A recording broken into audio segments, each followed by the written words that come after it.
এই নারী হালকা করে হাত তুলতেই লাইব্রেরির সব বই বাতাসে উঠতে থাকে। তারপর সে ঠোঁট নড়ায় আর বিদ্যুতের মতো প্রতিটি বইয়ের জ্ঞান তার মস্তিষ্কে ঢুকে যায়। কিছু মুহূর্ত পর যখন সে চলে যায় সব বই মাটিতে পড়ে যায়। আশেপাশে থাকা লোকেরা যেন ঘুম থেকে উঠেছে কিন্তু কিছুই মনে করতে পারছে না। লোকজন যখন বইগুলো খুলে তারা অবাক হয়ে দেখে প্রতিটি পৃষ্ঠার একেবারে ফাঁকা। সবার মনে হয় তারা হয়তো কোনো আত্মা দেখেছে, কিন্তু আসলে ব্যাপারটা অন্যরকম ছিল।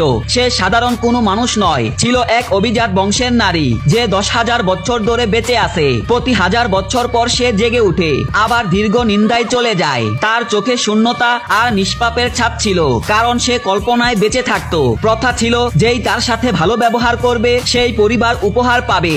এক নুডলস দোকানদার তাকে দয়া করে এক বাটি নুডলস দেয়। এর কিছুক্ষণ পর এক ধনী ব্যবসায়ী তাকে $1 মিলিয়ন কার্ড ধরিয়ে দেয়। এখন পর্যন্ত সেই পরিবার 999 জনকে সাহায্য করেছে আর কেবল একজন বাকি ছিল যে তাকে নিজের ঘরে নিয়ে যাবে যাতে সে পুরোপুরি জেগে উঠতে পারে। কিছু দুষ্কৃতকারী মেয়েটিকে ঘিরে ধরে। ঠিক সেই সময় সিউ সেখান দিয়ে যাচ্ছিল। মেয়েটির অবস্থা দেখে তার মন নরম হয় এবং সে সিদ্ধান্ত নেয় মেয়েটিকে বাড়িতে নিয়ে যাবে। যাওয়ার সময় মেয়েটি সিউর শার্ট ধরে আর সিউর পিছনে চড়ে বাড়িতে যায়। বাড়িতে গিয়ে তার বাবা যখন মেয়েটির ঝুড়িতে থাকা মূল্যবান পাত্র দেখে তখনই বুঝতে পারে এটি রথচাইল্ড পরিবারের চিত্র।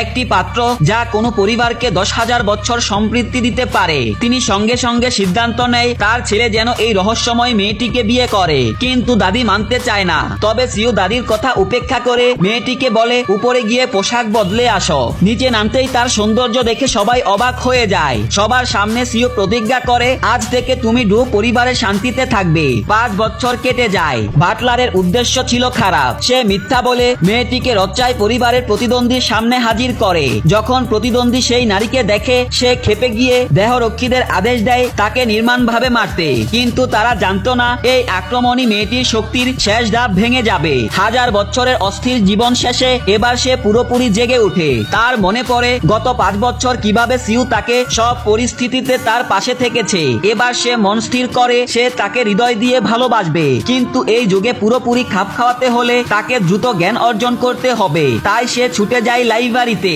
সেখান থেকে সে জ্ঞান অর্জন করে। এদিকে প্রতিদ্বন্দ্বীরা সরাসরি সিউর কাছে গিয়ে বিয়ের প্রস্তাব দেয়। তারা সেই নারীকে পাগল বলে, এমনকি দাবি করে হয়তো সে আর ফিরে আসবে না। সিউর মাও বলে এখনই সেই নারীকে ছেড়ে দিয়ে অন্য মেয়েকে বিয়ে করতে হবে। সিউ মন খারাপ করে আংটি হাতে তুলে নেয়। এমন সময় কেউ উচ্চ সুরে বলে দুলহান এসে গেছে। সবার চোখ দরজার দিকে। এক সাজানো পালকির ভিতরে এলো এবং সেখান থেকে বের হলো সেই নারী যার মুখে এখন এক রাজকীয় আভা।